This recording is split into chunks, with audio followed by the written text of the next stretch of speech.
Bonjour à tous. L'euro numérique, voilà un débat interdit dans les médias en France et au sein de l'hémicycle de l'Assemblée nationale du Sénat, personne n'en parle. Écoutez, moi je vous avais fait une vidéo il y a plusieurs mois, on a du nouveau. Il y a des rapports qui ont été publiés, des entretiens qui ont été faits, on sait des choses. Ça n'est pas pour dans quelques semaines, non, mais vous allez voir, nous avons des caractéristiques, elles ne sont pas rassurantes. Et moi, je fais le pari absolu qu'il faut que les Français soient informés de ce qui se passe, notamment grâce à tout ce travail, ces vidéos et d'autres. Faites-les circuler si vous voulez bien.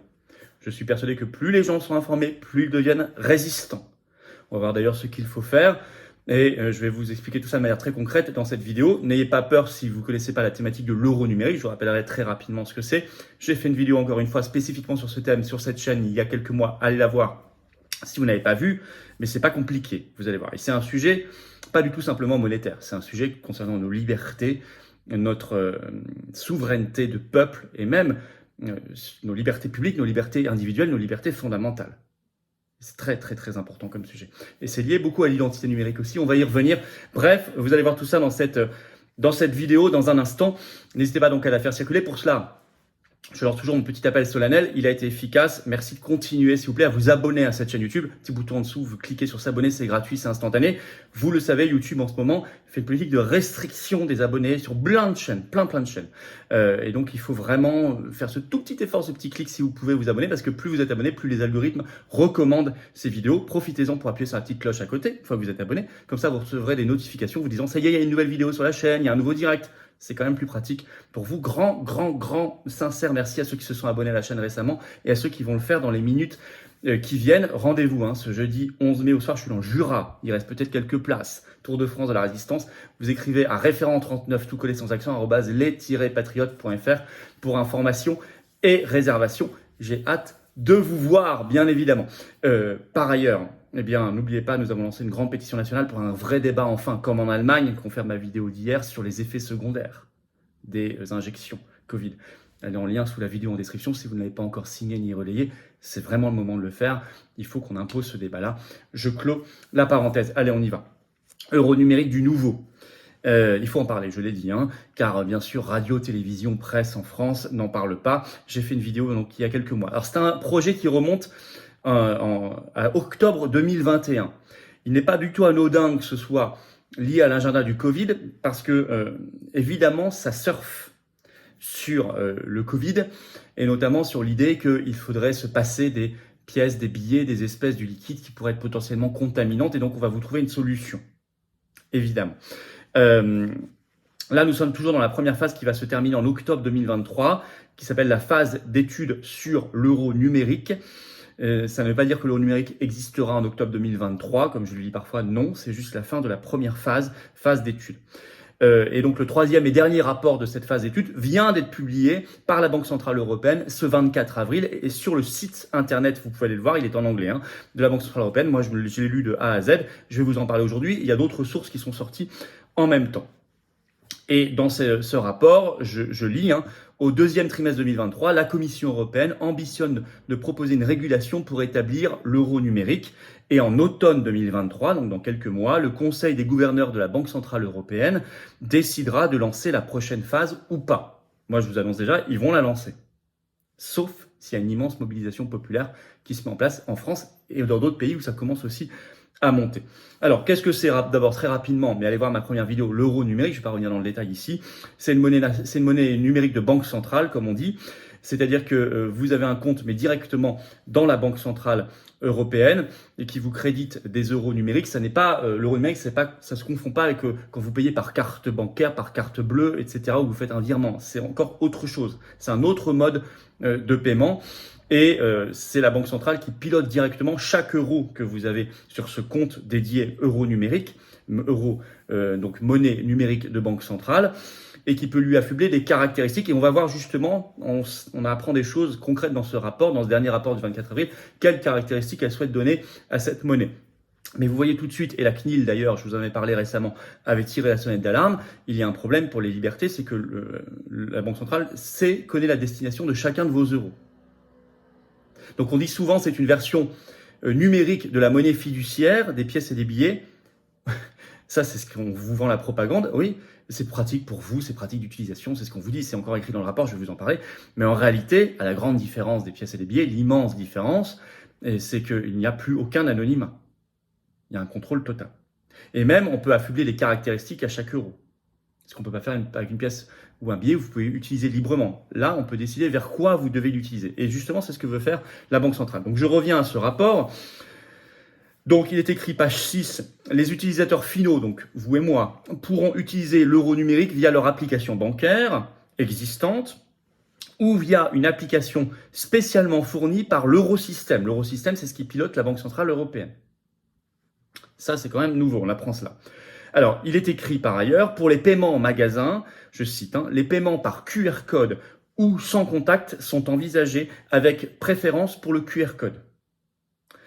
Donc, vous voyez bien, là, je parlais de la filiation avec le Covid, cette société du QR code. Je ne suis pas contre le QR code en général, ça n'a pas de sens si c'est utilisé de manière saine et normale. Si c'est utilisé comme outil de contrôle, et on voit que c'est souvent le cas, on voit bien une filiation, une cohérence, et comment faire oublier l'usage de l'argent liquide. Or, vous allez voir, je vous en parlais, les Français sont très attachés, et même de plus en plus attachés à l'argent liquide, sûrement parce qu'ils sont en train de comprendre ce qui se passe. Ça, on y revient dans quelques minutes. Alors, très important, ça c'est peut-être page 11 de ce rapport, le plus important. D'abord, la Banque Centrale Européenne rassure en disant « il n'y aura pas, je cite, de monnaie programmable. L'euro numérique ne sera pas programmable, dit-il, selon la destination de votre achat, ce que vous voulez faire de votre argent, selon le moment où on déciderait que vous avez le droit de l'utiliser dans les 3 mois, par exemple, et ensuite vous n'avez plus le droit, ou selon le lieu. Vous avez le droit d'utiliser dans tel ou tel endroit, mais pas dans tel ou tel endroit. Ça, la Banque Centrale Européenne, d'abord, commence par dire, il n'y aura pas ça. Il n'y aura pas d'euro numérique programmable. On ne pourra pas décider que vous avez le droit d'utiliser dans tel lieu, dans tel endroit, ou pour faire tel ou tel achat, et pas tel ou tel autre. Ok, donc là, on se dit, c'est bien. Mais, tout de suite après, elle dit par contre, on pourra faire ce qu'ils appellent des paiements conditionnels. Toujours page 11. Et je lis la définition qui est écrite là-dedans. Je ne fais que citer, écoutez bien. Ce sont des paiements automatiquement ordonnés lorsque des conditions prédéfinies sont remplies. Lorsque des conditions prédéfinies sont remplies, sans plus de précision. Donc en réalité, ce qu'est en train de nous dire la Banque Centrale Européenne, on ne veut pas que l'euro numérique soit programmable, mais il pourrait être conditionnel selon des conditions prédéfinies que vous remplirez ou pas. On joue sur les mots et on se moque de nous. C'est la même chose. Sauf qu'il y en a un qui est défini a priori, l'autre qui regarde vos achats a posteriori. Mais sinon, c'est exactement la même philosophie. Par exemple, des conditions prédéfinies à remplir ou pas. Vous êtes dans un restaurant et j'ai mis comme condition prédéfinie qu'il faut que vous montriez un pass sanitaire ou un pass vaccinal pour pouvoir payer. Ça rentre bien dans le paiement conditionnel. Vous êtes dans un magasin, un supermarché, je ne sais pas, ou une boucherie, vous voulez acheter de la viande, mais j'ai mis comme condition prédéfinie que vous devez avoir un pass carbone qui est encore suffisamment rempli, abondé. Si vous avez déjà utilisé votre quota carbone, vous n'avez plus le droit d'acheter par exemple de viande. Ou pareil, si vous êtes au guichet d'Air France, de prendre l'avion ou je ne sais quoi, ou en ligne. Bon, ça peut être là, ça rentre dans le cadre d'une condition prédéfinie. Par ailleurs, on peut même aller plus loin, on peut le coupler à l'identité numérique, puisqu'en même temps, l'Union européenne travaille sur l'identité numérique, en disant, non seulement ça, on va vérifier que la condition est prédéfinie, mais on va savoir qui le fait par ailleurs. Et on a toutes vos caractéristiques, y compris dans l'identité numérique, on a peut-être accès à votre statut vaccinal ou à votre carnet de santé. Et parmi les conditions prédéfinies, il est écrit par exemple qu'il faut que vous n'ayez pas telle ou telle pathologie. Ou que vous ayez tel ou tel, vous soyez à jour de tel ou tel vaccin. D'autant qu'on l'a dit juste avant, la technologie QR code sera privilégiée, ce qui facilitera la chose. Donc ça, c'est extrêmement essentiel. Autre caractéristique, vous avez sur le site de la Banque Centrale Européenne une déclaration qui a été faite devant la Commission des affaires économiques et monétaires du Parlement européen ce 24 avril, le même jour, par Fabio Panetta, qui est membre du directoire de la Banque Centrale Européenne. Il y a tout le discours. Il faut le lire. Alors, il est en français, vous pourrez le trouver. Et on dit que tout ça va être, pour les commerçants et les banques, obligatoire. C'est ce que déclare Fabio Panetta. En tout cas, je vais lire un premier extrait sur les commerçants. Je cite. « Il serait donc plus bénéfique et plus pratique pour les utilisateurs que les commerçants acceptant les paiements numériques soient obligés d'accepter l'euro numérique comme monnaie ayant cours légal. » C'est-à-dire que dès qu'un commerçant aura acceptera autre chose que de l'argent liquide, il faudra qu'il accepte forcément aussi l'euro numérique. Je cite toujours, l'obligation pour tous les commerçants d'accepter l'euro numérique pourrait en réalité être vue comme une chance. Par exemple, elle rendrait les paiements européens plus fiables et accroîtrait la concurrence, cela réduirait le coût des paiements et bénéficierait donc à tous dans la zone euro. Ça, c'est la propagande habituelle, y compris lors du passage à l'euro, nous avait dit ça va augmenter la concurrence, ça rendra les choses plus fiables, etc. Vous avez vu le résultat. Évidemment, ça c'est toujours la propagande. Donc en tout cas, ils nous disent que ça doit être obligatoire pour les commerçants. Et un peu plus loin, entre les lignes, ils nous disent idem pour les banques. Je cite Fabio Panetta. Lors de nos échanges réguliers, les associations de consommateurs et les commerçants nous ont indiqué que la meilleure manière de rendre l'euro numérique largement accessible aux consommateurs serait d'exiger des banques de la zone euro ainsi que des autres prestataires de services de paiement qu'ils le mettent à disposition de leurs clients. Les tentatives précédentes de mise en place d'initiatives de paiement européennes ont montré qu'il est toujours nécessaire, pour assurer un accès universel dans la zone euro, de prendre des mesures réglementaires. Donc ils veulent le rendre obligatoire. Et pareil, vous avez vu la rhétorique. C'est ce que nous disent en tout cas les associations de consommateurs et de commerçants. On se cache, bien sûr. Alors, autre signe d'accélération, là c'est un article de la Tribune du 28 avril qui a pour titre « Monnaie numérique de banque centrale, la BCE passe à une étape plus concrète ». En effet, par un communiqué de la BCE ce 28 avril, il a été annoncé, je cite, la mise en place d'un groupe de contact dédié au marché pour, je cite, accélérer la mise en œuvre d'une monnaie numérique de banque centrale capable de gérer des transactions qui impliquent de gros montants entre établissements financiers ou transfrontalières. Donc là, ils veulent le faire, mais à l'échelle macro, entre les banques, entre les établissements financiers et par-delà les frontières. Donc on voit qu'ils essaient d'accélérer tous azimuts. Alors, les Français, probablement, sont en train de comprendre l'arnaque. Bravo aux résistants qui font le boulot là-dessus. Vous avez un article qui est sorti dans le Figaro ce 3 mai. Le titre « L'argent liquide reste le moyen de paiement préféré des Français, malgré l'explosion de la carte bancaire ». En effet, selon une enquête de la BCE, en 2022, en France, je cite, 50% des paiements en point de vente ont été réalisés en espèces. Et ça baisse moins vite que dans le reste de la zone euro en France. Par ailleurs, je cite, les espèces connaissent même un regain de popularité, plus 5 points en matière de préférence entre 2019 et 2022 en France, alors que dans la zone euro, c'est moins 5 points. Donc la France se caractérise, il y a une exception qui est en train de se mettre en place en France. De plus en plus, on a un attachement affiché à l'argent liquide aux espèces. Et moi, je suis absolument persuadé que c'est lié à tous ces débats, et notamment l'accélération de la compréhension des enjeux par beaucoup, à cause du Covid, bien sûr, mais enfin, c'est comme ça, c'est malheureux qu'on en passe par là, mais enfin, grâce à ce qui s'est passé, malgré tout, les gens ont compris beaucoup de choses.